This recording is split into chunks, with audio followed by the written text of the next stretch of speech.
Okay, Coach Leiker, just wanted to talk to you a little bit about the Fort Scott game, 26-16 loss, and kind of get your thoughts about the game.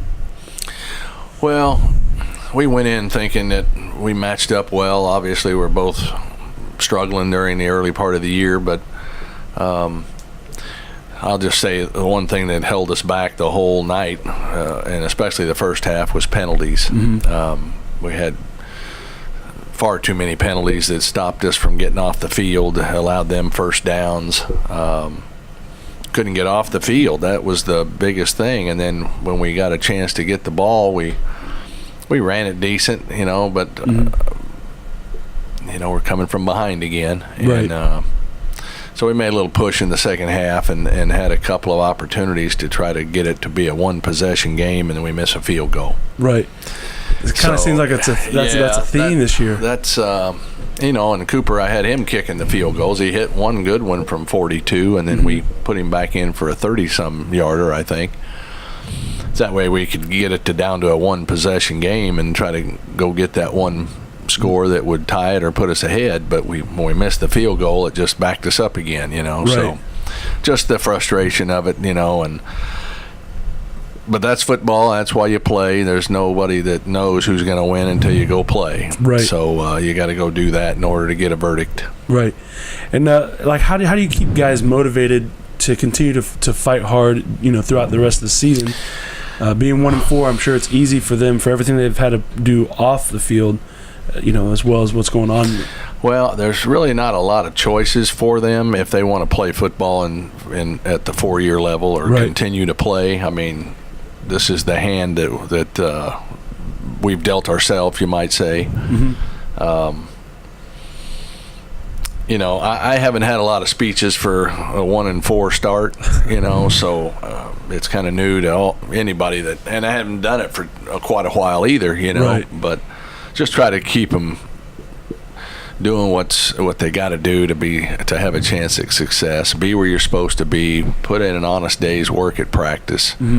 Get your class work done. I mean, life's going to go on once this season's over, as however it turns out.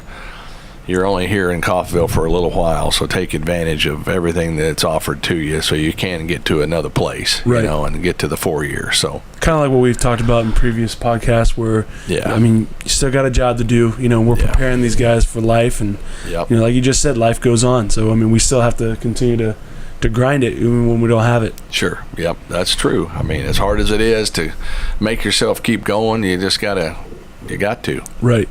So, and even though that we've had, I don't want to say a lot of negatives, but 1-4, we're, not where we want to be. We have some guys who are standing out. In the junior college rankings, we're number 2 in the country for scoring defenses with 5 touchdowns. Number 26 with interceptions and with 6. Vernon Dasher is 25th in the nation with 2 interceptions, and we go down and down the list, and we have the guys that are, obviously great athletes, but just having them be able to maybe gel together is the. Well, those are pretty much, other than that first stat you said about the 5 defensive touchdowns. The other ones are individuals, but when you put 4 quarters together, it takes all of the defense or all of the offense to make it a successful game. And we've had some very good individual plays that either scored or got the ball back, or we scored a touchdown offensively or made a big gain maybe. But when it's said and done, you got to make things happen as a football team: offense, defense, and special teams. And that's where we broke down. Obviously for the 4 times we haven't come out on top, but it's those guys that keep pressing and keep playing hard. The thing that's tough now is, and I know you'll probably talk about it, but we're down to 4th quarterback. We lost Marcus Scott for the year, I'm sure. We've lost Jack for the year with a shoulder, the quarterback. Mo, we're still waiting on to get him back. So besides everything else that's obviously you can see on the field, and there's those things underneath that you got to get healthy and try to get what you consider your best kids back on the field to give yourself a better chance to have success. Right. So this whole year, I mean, I didn't know about Marcus Scott, but I mean, just kind of the theme again is just injuries and staying healthy. I mean, everything from Coach Flo all the way down to number 106 or whatever it is on our team. Yeah, it's tough. I mean, and there's a lot of kids that want to be out there, but we've got a depth chart from all the days and two-a-days and through the season, and we've just got to put a group out there that'll work together and to make plays. And I got to tell them, you guys just do your job, and if everybody takes that approach, they'll have successful plays. Now, does it turn into wins? That's the hard part, because you got to all three phases got to be working together. And looking forward, we're going this next week. We're going to Garden City. Looking forward, how are you preparing for Garden City, or how?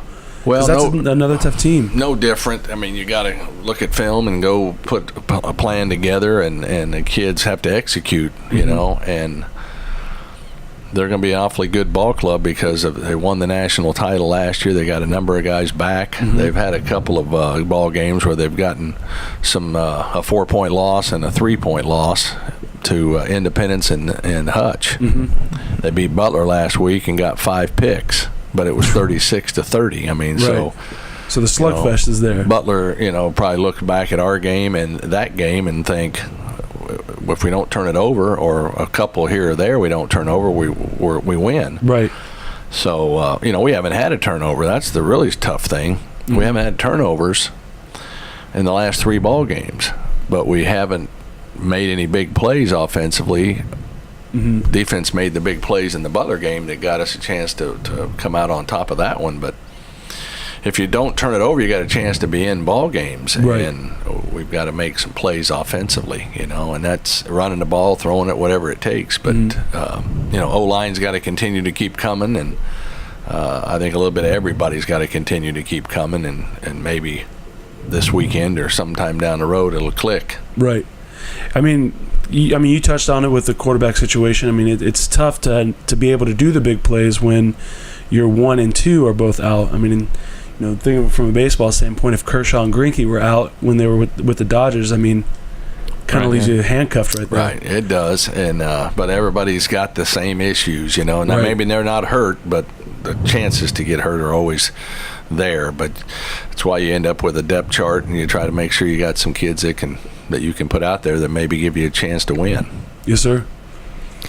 But you've got a team. We can go through the stats and stuff. You've made some big plays throughout, and you've talked about how putting together a string of enough plays through 4 quarters. Is there something that you've seen on film the last couple of weeks that we've tried some stuff that didn't work? What might be the way you might try something new here? Well, we kind of have to, in a way, we're going off of what the kid, the QB we're playing with right now, kind of what he's been used to growing up in high school. And now that's one thing that we have to think about.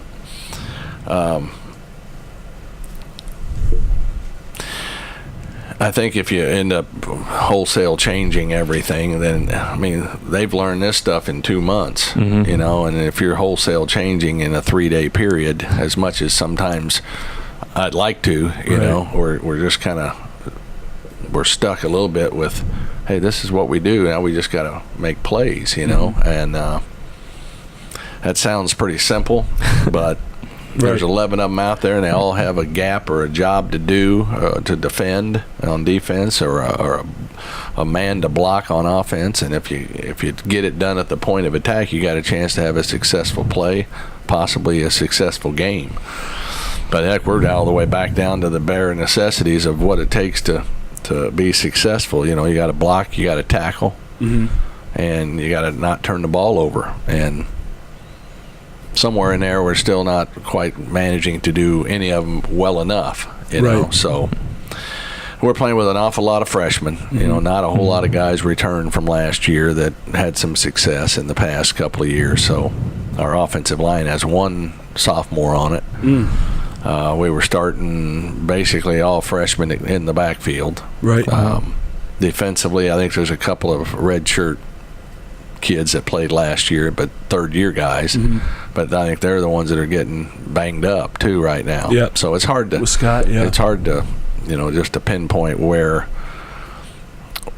what we need to clean up or the deficiencies. But when it's all said and done, what's the score? That's Right. that's how you know it didn't go your way. There's no real moral victories, Right, when it comes to the scoreboard. No, scoreboard tells it, and it's in the books, and you move on. Right, right.